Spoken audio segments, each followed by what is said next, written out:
Igreja Açores, o programa com a atualidade da Diocese para ouvir ao domingo, ao meio-dia, na sua Antena 1 Açores.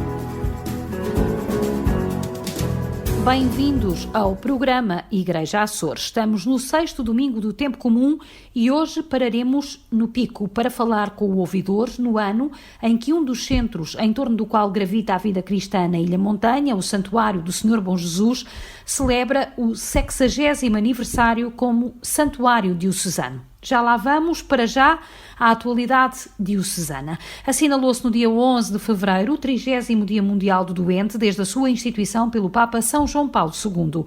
Na mensagem "Sede misericordiosos como o vosso Pai é misericordioso", e tendo como desafio colocarmos-nos ao lado de quem sofre num caminho de caridade, o Papa Francisco desafia-nos a tomar consciência de que um doente é mais do que um diagnóstico e o seu cuidado é mais do que uma terapia. Luís Mendes Cabral, médico católico, garante que a mensagem do Papa serve para todos os agentes de saúde, especialmente em contexto de pandemia mundial como aquela que vivemos. É algo para nós importante porque é como um farol, ou seja, como um momento de pausa, de reflexão em que nós olhamos para alguém que com toda a sua legitimidade nos aponta um caminho para o qual devemos seguir. Dá-nos uma ideia de proximidade com os utentes muito importante e que nos faz lembrar que os utentes não devem ser tratados pelas suas patologias, não devem ser tratados como mais um número, nem devem ser tratados pelo número que lhes é muitas vezes atribuído no hospital. Não é?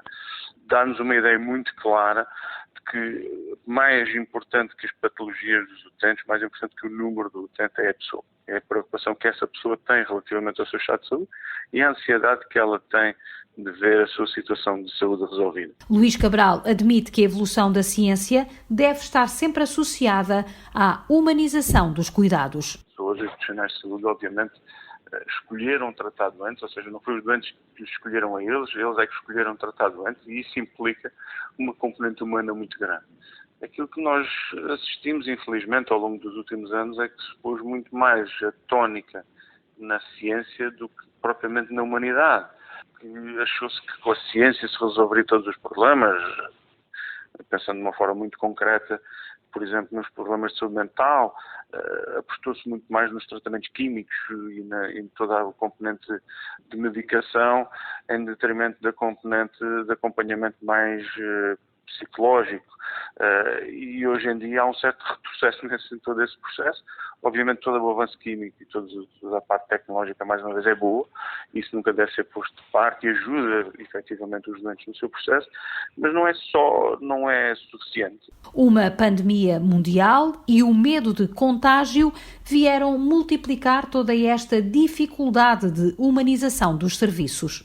Só o facto de aparecerem os fatos, não é? De estarmos isolados atrás de fatos em que dificilmente se percebe as expressões das pessoas, em que dificilmente o utente percebe a nossa reação perante as suas queixas, é demonstrativo disso, não é? Aquelas imagens que todos nós temos, familiares a abraçarem-se através de paredes plásticas, em que algumas delas se colaram umas mãos para que pudesse haver alguma proximidade, é demonstrativo disso, não é? Ou seja, esta pandemia criou um enorme medo na proximidade dos utentes.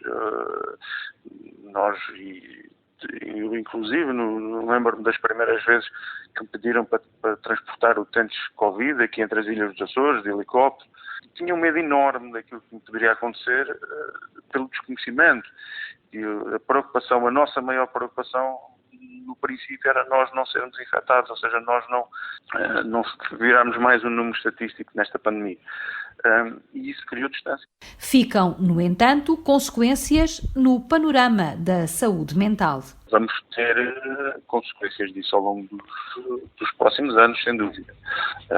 As situações, como se via inicialmente, dos próprios familiares nem sequer poderem fazer o luto dos seus entes queridos perdidos, marcou de forma indelével várias famílias. Luís Cabral, médico católico açoriano, apela que este caminho seja reversível e que a Covid-19 não seja uma desculpa para a desumanização dos cuidados de saúde. Neste dia, a Ouvidoria de Ponta Delgada promoveu uma formação para os seus sacerdotes que estendeu também aos ouvidores da Ilha de São Miguel sobre a densidade de corpo na afetividade sacerdotal, uma formação orientada pelo padre jesuíta Paulo Duarte, que juntou quase 2 dezenas de sacerdotes no Santuário do Senhor Santo Cristo dos Milagres. Questões como a afetividade, a comunhão, o celibato, a vivência da sexualidade, a noção de corpo e do corpo foram temas para a formação que contou com a presença do administrador diocesano.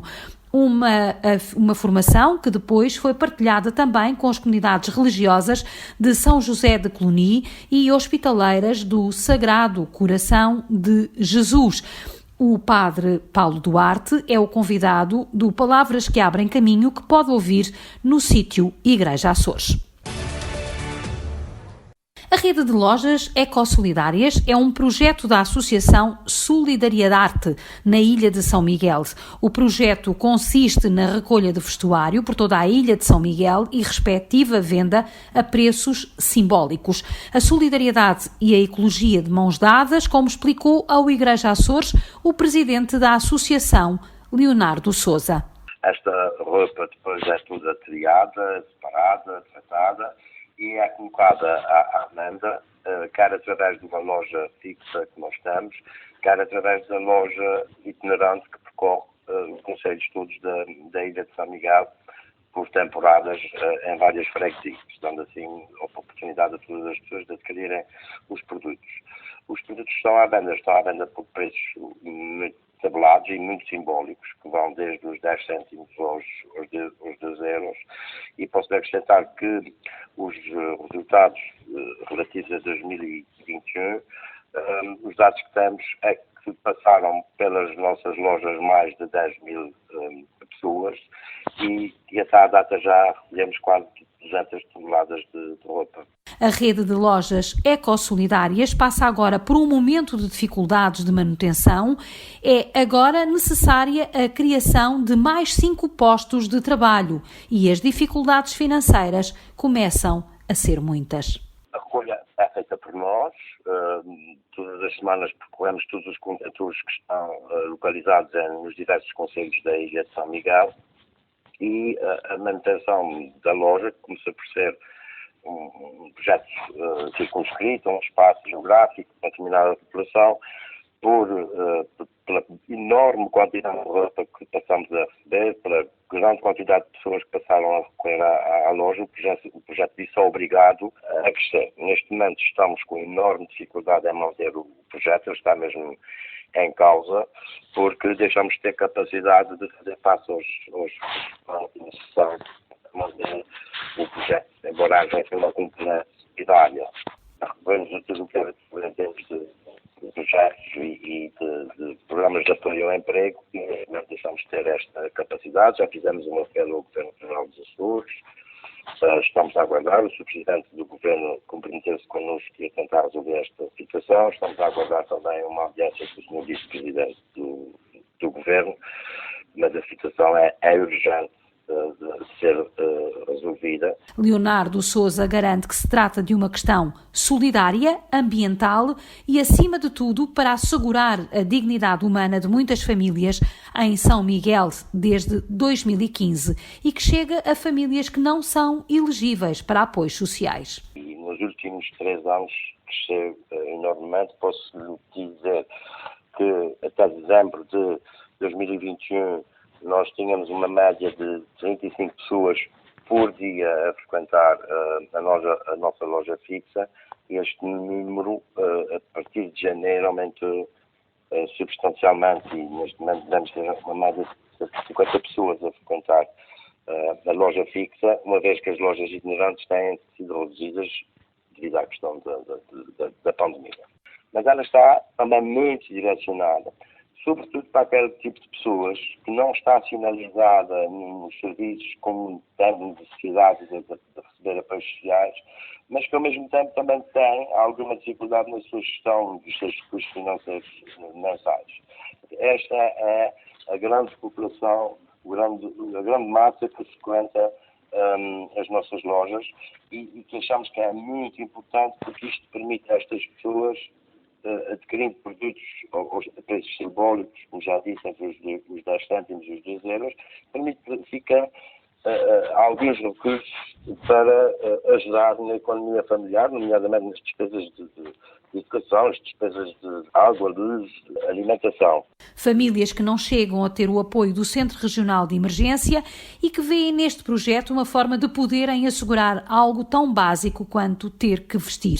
Leonardo Sousa garante que o serviço funcionará de uma forma muito mais eficaz se, em vez dos 5 colaboradores a tempo inteiro, a associação pudesse contratar 7.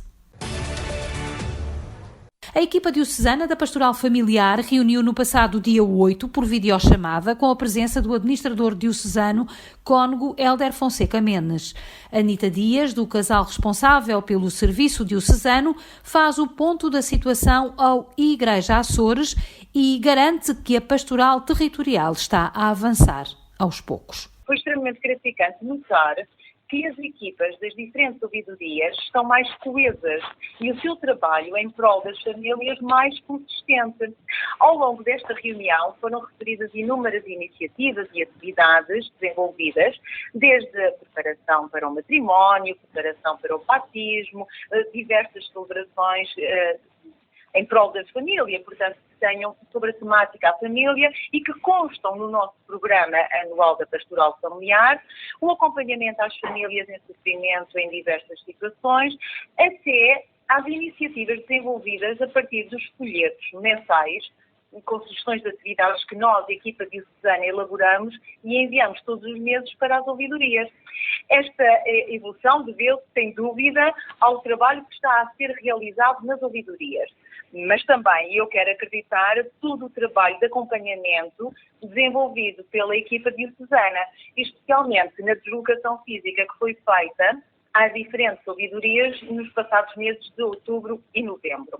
No encontro, o administrador diocesano deixou um apelo às famílias açorianas para que sejam elas as primeiras agentes de evangelização e não delegarem essa competência na ação da Igreja ou da escola. A equipa da Pastoral Familiar prepara agora o Dia Diocesano da Família, a 15 de maio de 22, que será celebrado em Vila Franca do Campo. Ainda houve espaço para lançarmos o desafio a todas as ouvidorias a estarem presentes no dia 15 de maio, em Vila Franca do Campo, para a celebração do primeiro Dia Diocesano da Família. Como deve calcular, os pormenores ainda não estão todos concluídos por esta situação de pandemia, pode não nos permitir realizar todas as atividades que estamos a considerar. No entanto, estamos a trabalhar para a realização deste momento e esperamos que ele venha a concretizar. A equipa vai participar agora no Encontro Nacional em Fátima, no próximo dia 19 de fevereiro, nesta sessão Zoom, onde estiveram praticamente todos os casais de ligação das 17 ouvidorias, estiveram também os assistentes de cada uma das ouvidorias na Pastoral Familiar. Este sábado foi tempo também ainda para uma inauguração. A paróquia de Santa Bárbara, na Ribeira Grande, tem um novo centro pastoral, o Centro Pastoral de Nossa Senhora das Vitórias Paredes Meias, com o Centro Social e Paroquial de Santa Bárbara. É um exemplo de como a Igreja pode crescer mesmo em tempo de pandemia. Tempo agora para as rúbricas. Começamos pelo Igreja a Ler, com o Padre José Júlio Rocha. Igreja a Ler, com o Padre José Júlio Rocha. A obra que vos apresento hoje é de Nuno Lobo Antunes, irmão do mais que afamado escritor português António Lobo Antunes. Nuno é um conhecido neuropediatra português com provas dadas e que publicou um volume de memórias da sua profissão de extraordinária beleza, intitulado Sinto Muito. Mas o livro que apresento hoje é outro. Trata-se de um romance, o seu único romance, intitulado Em Nome do Pai, da editora Lua de Papel. E a personagem principal, por estranho que até pareça, é São José, esposo de Maria. centrado no tempo de Jesus, na terra de Jesus, já quase no fim da vida e à sombra de uma figueira, José faz a retrospectiva da sua existência. O livro até está exegeticamente, historicamente bem fundamentado. No entanto, não pensemos que a novela é uma biografia piedosa de São José. Longe disso. É um retrato amargo, por vezes, e, digamos, pouco católico da vida daquele que chamamos o pai adotivo de Jesus. José, exímio cumpridor da lei, não teve paz de espírito. Deus não lhe concedeu esse dom, segundo o autor. Sente-se uma espécie de marioneta nas mãos de Deus, que se serviu dele, ou mais concretamente da sua esposa, para trazer a luz ao mundo.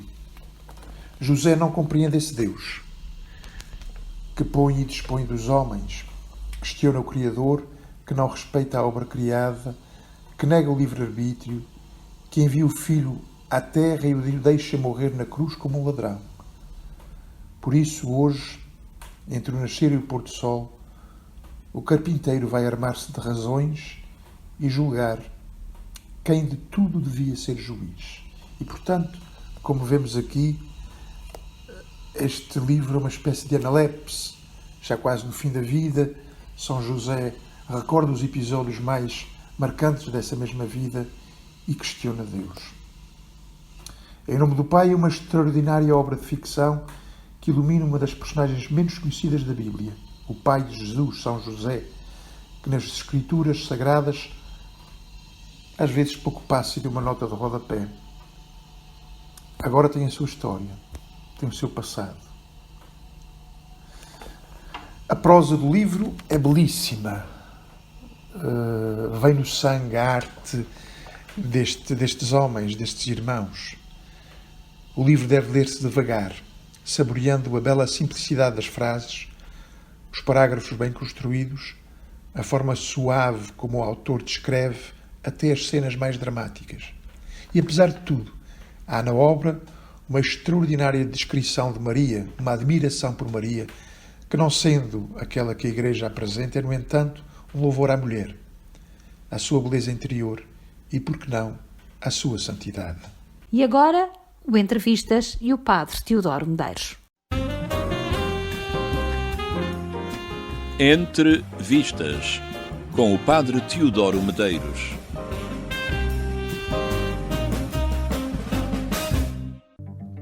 O Poder do Cão é o filme candidato nas principais categorias dos Oscars deste ano. A realização é de Jane Campion, o género é western, embora fuja a muitas das convenções. É uma obra enxuta, um mergulho na vida interior dos personagens, um drama psicológico e uma citação do Salmo 22, versículo 21. Na versão portuguesa, livra a minha alma da espada e das garras dos cães a minha vida. Benedict Cumberbatch é o vaqueiro machista que trata mal as outras pessoas, incluindo a esposa do irmão e, sobretudo, o filho desta, um rapaz efeminado que ele despreza. O registro é equilibrado, ponteando ações mais diretas com outras em silêncio e que vão expondo a condição existencial destas pessoas. O personagem de Cumberbatch, em particular, vai revelando lentamente os seus segredos, tornando esta obra numa boa exposição de fenómenos psicológicos muito relevantes. Quando se detesta demasiado uma realidade na vida dos outros, é porque esta constitui uma ameaça às próprias opções de vida, ao próprio passado, que muitas vezes não se consegue assumir. Disponível na Netflix, O Poder do Cão é cinema subtil, passível de leituras a vários níveis e no qual até a música orienta o espectador e o convida a ver mais do que dizem as imagens. Boa visão, boa semana e um santo domingo para todos.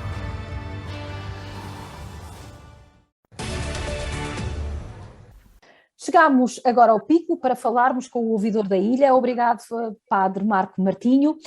Como é que está a ser vivida esta sede vacante na Ilha do Pico e de que forma é que este tema entra na conversa da Igreja local? Ainda há poucos dias, numa reunião de catequistas, uma catequista dizia-me assim: Senhor Padre, já estamos cansados de rezar pelo novo bispo. Quando é que vamos ter novo bispo? Porque temos rezado desde 21 de setembro, temos rezado em todas as nossas Eucaristias para que o Senhor nos dê o novo bispo, segundo o seu coração, para apacentar este povo açoriano com a verdade do Evangelho. Por isso, as pessoas têm ouvido falar, de facto, da sede vacante, não termos bispo desde essa altura, e, de facto, por estarmos a rezar nas celebrações, as pessoas perguntam-nos quando é que vamos ter bispo. E ainda há poucos dias também, a conversar numa reunião também de catequistas, a informar que não saberíamos quando é que havíamos ter crismas, porque não temos bispo, e quando não tivermos bispo não teremos crisma, e também as pessoas interrogam-se quando é que vamos ter o bispo, ou seja, esta sede vacante, uma vez que nós falamos nisso na celebração e rezamos com esta intenção, as pessoas perguntam-nos quando é que vamos ter o bispo. Uhum. Na sua perspectiva, quanto mais tempo passar, naturalmente, que pior será para esta igreja local, sobretudo depois destes 2 anos de pandemia em que têm havido tantos constrangimentos, certo? Sem dúvida, porque nós precisamos da figura do bispo, não só como grande nulidade da Igreja e como pai na fé, mas também para que esta Igreja possa continuar a ser a Igreja de Jesus Cristo nestas ilhas. E, de facto, estarmos tanto tempo sem bispo, o processo ser tão moroso, sem percebermos muito bem como é que ele acontece, de facto também não tem ajudado nada à vivência da Igreja nestas ilhas. Uhum. Padre Marco, a ouvidoria do PIC é uma ouvidoria extensa, em geografia, embora não seja muito populosa. São 2 problemas para a Igreja. De que forma é que isto afeta o normal funcionamento das estruturas, dos movimentos de apostolado, por exemplo, onde também depois começa a haver pouca gente para assegurar as dinâmicas próprias de cada movimento? Esta nossa ouvidoria do Pico é a mais alta de todo o país, uma vez que a montanha do Pico, com os seus 2.351 metros, é o ponto mais alto do país. Esta montanha, que é a montanha do nosso destino, como dizia o poeta, o Dr. José Enes, a montanha da nossa sorte, é aquela que nos vê nascer e que nos encomenda na morte, como reza o poeta, ou então, como outro poeta também cantava, o Pico é o cais do céu.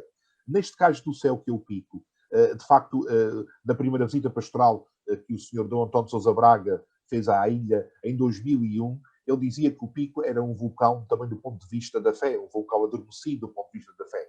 Este vulcão, de facto, agora as coisas são muito diferentes daquilo que eram há alguns anos atrás. Temos cada vez menos população, embora o Conselho da Madalena, nos últimos censos, foi dos poucos que cresceu a nível nacional e a nível regional foi aquele que cresceu mais, mas, entretanto, a ilha está, de facto, a ficar despovoada, é uma ilha imensa, são 19 paróquias na extensão desta ilha.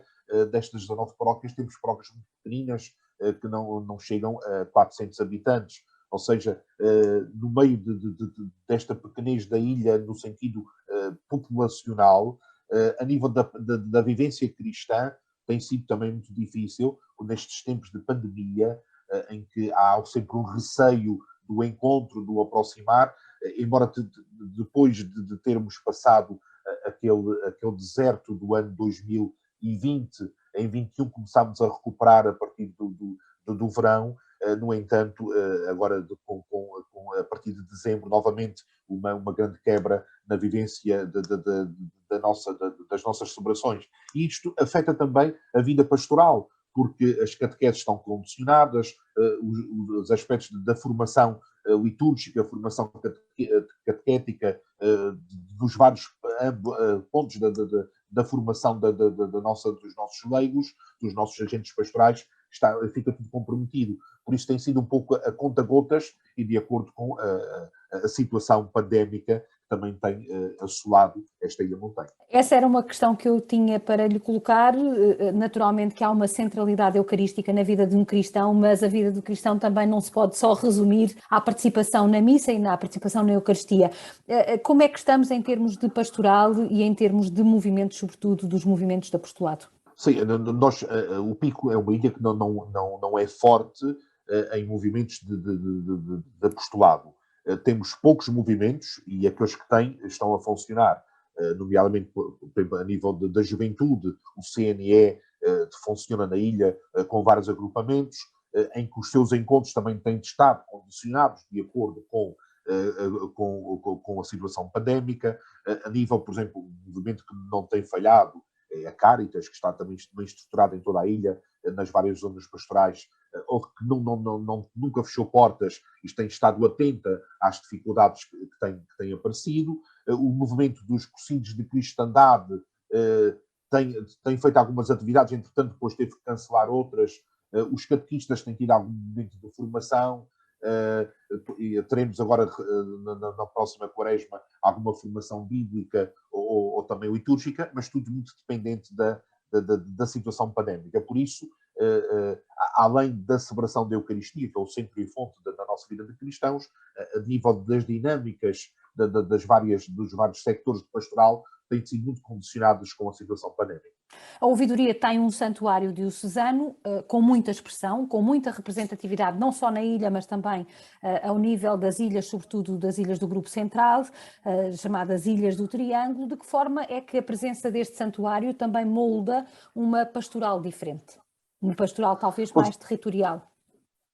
Pois o Santuário do Senhor Bom Jesus, em São Mateus do Pico, é de facto o centro da fé deste povo picoense e destas ilhas aqui à volta, principalmente estas ilhas do Triângulo, Faial e São Jorge, que em cada 6 de agosto de cada ano rumam a este santuário para o encontro com a verdadeira imagem do Senhor Bom Jesus e encontro também com os irmãos. De facto, a vida do santuário neste tempo de pandemia, a primeira coisa é que o santuário nunca fechou as portas, sempre teve portas abertas para todos aqueles que quisessem e desejassem vir a rezar ao Senhor Bom Jesus. Além disso, as celebrações têm acontecido naquilo que é a normalidade, desde que retomamos novamente as nossas celebrações, e depois de retomarmos no pico, nunca mais deixámos de celebrar. Por isso, a vida do santuário é esta vida de portas abertas, sempre disponível para acolher todos os peregrinos e romanos do Senhor Bom Jesus. De facto, o expoente desta devoção acontece quando da festa, toda a envolvência da festa do novenário e festa que tem sempre acontecido, e de facto ao longo do ano é as portas do santuário abertas, e de facto notamos que muita gente da ilha, e somente nos fins de semana e o domingo à tarde, passa silenciosamente aqui neste santuário para o encontro com a imagem do Bom Jesus. Este ano vamos ter um Bom Jesus já mais normalizada na sua vivência, ou ainda vamos ter os constrangimentos que o momento ditar, ou é muito cedo ainda para definir estas circunstâncias em que vai decorrer a festa? Eu estou esperançoso de que as coisas irão mudar muito a partir desta primavera. São estas as estimativas também das autoridades de saúde, aquilo que temos escutado e dos especialistas, por isso que a partir desta primavera as coisas são diferentes para melhor. Por isso estamos já a programar e olhar para a festa do Bom Jesus naquilo que era o seu normal.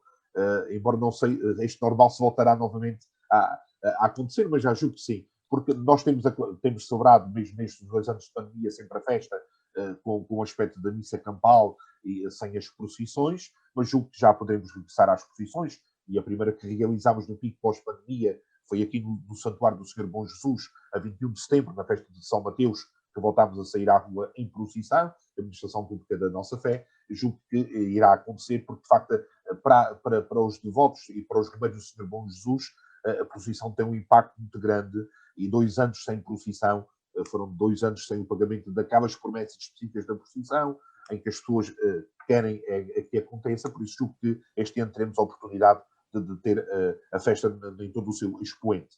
Também de referir, e já que fomos no Santuário do Senhor Bom Jesus, que este ano é um ano jubilar para nós, que estamos a celebrar os 60 anos da elevação da Igreja de São Mateus do Pico a Santuário diocesano. E à volta, o aniversário da elevação a Santuário, dia 1 de julho, e à volta de 1 de julho, 1, 2 e 3, teremos no Pico, aqui no Santuário do Senhor Bom Jesus, um simpósio sobre o culto ao Senhor Bom Jesus, que está a ser preparado pelo padre Hélio Soares, a doutora Susana Goulart, da Universidade dos Açores, com um aspecto académico, um simpósio sobre o culto ao Senhor Bom Jesus. Por isso também gostaria de referir que este ano será um ano jubilar também aqui no Santuário, tendo em conta esta efeméride dos 60 anos de elevação a Santuário. Queremos que, de facto, de olhar para o culto ao Bom Jesus de uma forma diferente, em várias vertentes, daqui e de fora. Quais são os grandes desafios que existem e que devem ser encarados de frente e que certamente motivarão também estes dias de simpósio para uma vivência mais plena, mais adulta, quiçá, mais interior também deste culto? A festa do Senhor Bom Jesus, além do dia 6, tem uma particularidade, que é o seu novenário. São, durante 9 dias seguidos, este santuário enche de gente, em pleno verão. O novenário começa sempre a 27 de julho e vai até o 4 de agosto, porque o 5, ou seja, o 7 são os dias da festa, e durante estes 9 dias, este santuário está cheio de gente e que vem para a celebração da Eucaristia e para escutar a palavra. É um santuário de palavra. E as pessoas vêm para a novena, não só para participar na novena, na missa, mas para escutar a palavra. Por isso, a nossa preocupação tem sido também, ao longo dos anos que estamos responsáveis pelo santuário, o sacerdote que convidamos para presidir ao novenário e para nos dirigir a palavra, de facto, que toque o coração deste povo, porque as pessoas vêm para a palavra. É uma particularidade deste santuário, tantos dias seguidos. Eu até costumo sempre referir, no final da festa, no encerramento, que são 9 dias de novena, mais 3, ou seja, são quase 15 dias, metade do mês, em que todos os dias este santuário enche de gente para a celebração da palavra, para escutar a palavra. Por isso, uma das particularidades é esta.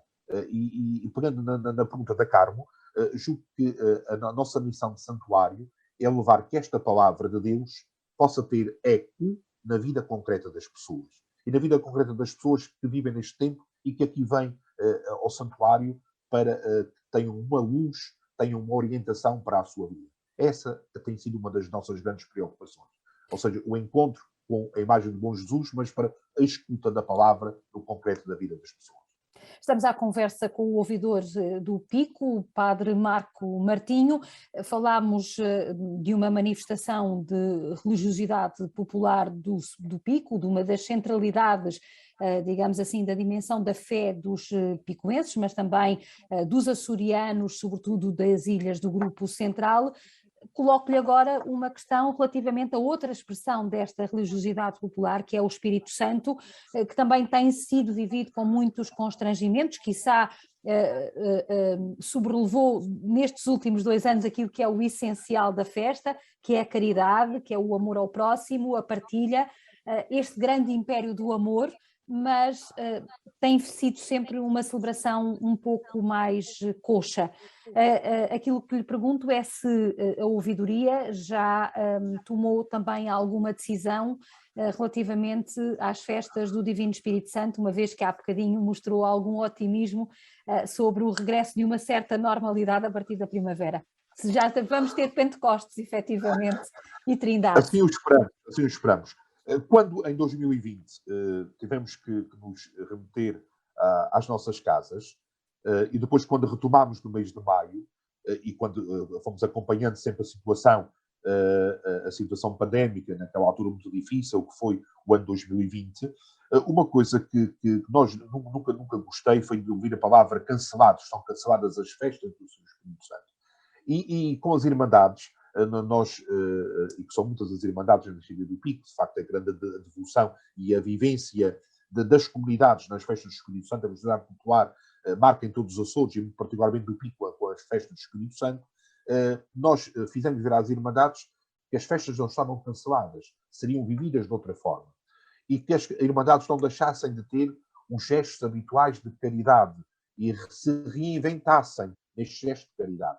E foi isso que aconteceu. E ficámos muito, e quando falo no plural, nossa equipa sacerdotal, ficámos muito felizes quando vimos as Irmandades a distribuírem porta a porta uma rosquilha, a fazerem a esmola porta a porta, sem grandes aglomerados, não foi possível, de arraiais, etc. Ou seja, não se deixou de viver a festa, mas em tempo de pandemia de outra forma. Julgo que, nesta visão de esperança em dias melhores, julgo que este ano já poderemos regressar, mais que o Pentecostes será no início de junho, o que quer dizer que, de facto, as coisas serão muito diferentes nessa altura, assim o esperamos, e já poderemos regressar à vivência plena das nossas festas. nós temos saudades, o povo tem saudades de se sentar à mesma mesa da fraternidade num convívio de sopas do Divino Espírito Santo. Há este desejo, há o desejo do encontro, há o desejo do arraial, de escutarmos uma filarmónica daquilo que é típico desta ilha. Há saudade disto. Por isso, espero que no próximo Pentecostes já possamos regressar à normalidade das nossas vidas e cumprindo a nossa devoção e os nossos gestos uns para com os outros na vivência das festas do Espírito Santo. Não temos muito mais tempo para esta entrevista, mas gostava ainda de focar 2 aspectos e, portanto, pedia-lhe alguma brevidade nas respostas. A ouvidoria do Pico, como as ouvidorias do Grupo Central, deram grandes figuras à Igreja. Agora são talvez as que têm menos representatividade no seminário. Como é que se pode desenvolver uma pastoral vocacional numa ilha com tão poucos nascimentos? De facto, é uma das nossas inquietações e de facto, as nossas vocações são muito poucas. O Pico, neste momento, tem um só seminarista. O nosso seminário tem pouquíssimos seminaristas. Deve ser uma preocupação constante. E nós rezamos pelas vocações, nós até encontramos jovens nas nossas comunidades que até que teriam um perfil para serem sacerdotes, mas depois as coisas não se concretizam. Por isso, em primeiro lugar, a nossa oração. O nosso testemunho também é fundamental, o testemunho dos nossos padres. E também aquilo que pedimos é que as nossas comunidades e as nossas famílias não se limitam da sua missão de serem berços de vocações. Quando desperta uma vocação para a vida sacerdotal, para a vida religiosa, qual é a nossa atitude? É de entusiasmo, de alegria, de oração, ou de apresentar os contras e que a pessoa desiste logo? Ou seja, também as nossas comunidades, as nossas famílias terão que perceber que terão que ser viveiros de vocações, promovendo estas vocações na aceitação de alguma vocação que possa despertar. Por isso, deve ser sempre uma oração constante, um exemplo constante, mas também prepararmos as nossas comunidades e famílias para serem estes viveiros de vocação. O Padre Marco é, além de ouvidor, o reitor do Santuário do Senhor Bom Jesus, é pároco da Madalena.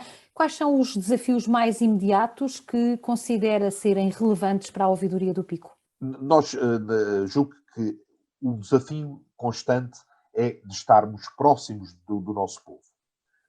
Hoje as pessoas, as comunidades precisam de um padre próximo, de um pastor próximo, e as comunidades devem estar próximas também, as pessoas e aqueles que são os agentes pastorais da comunidade, próximos uns dos outros.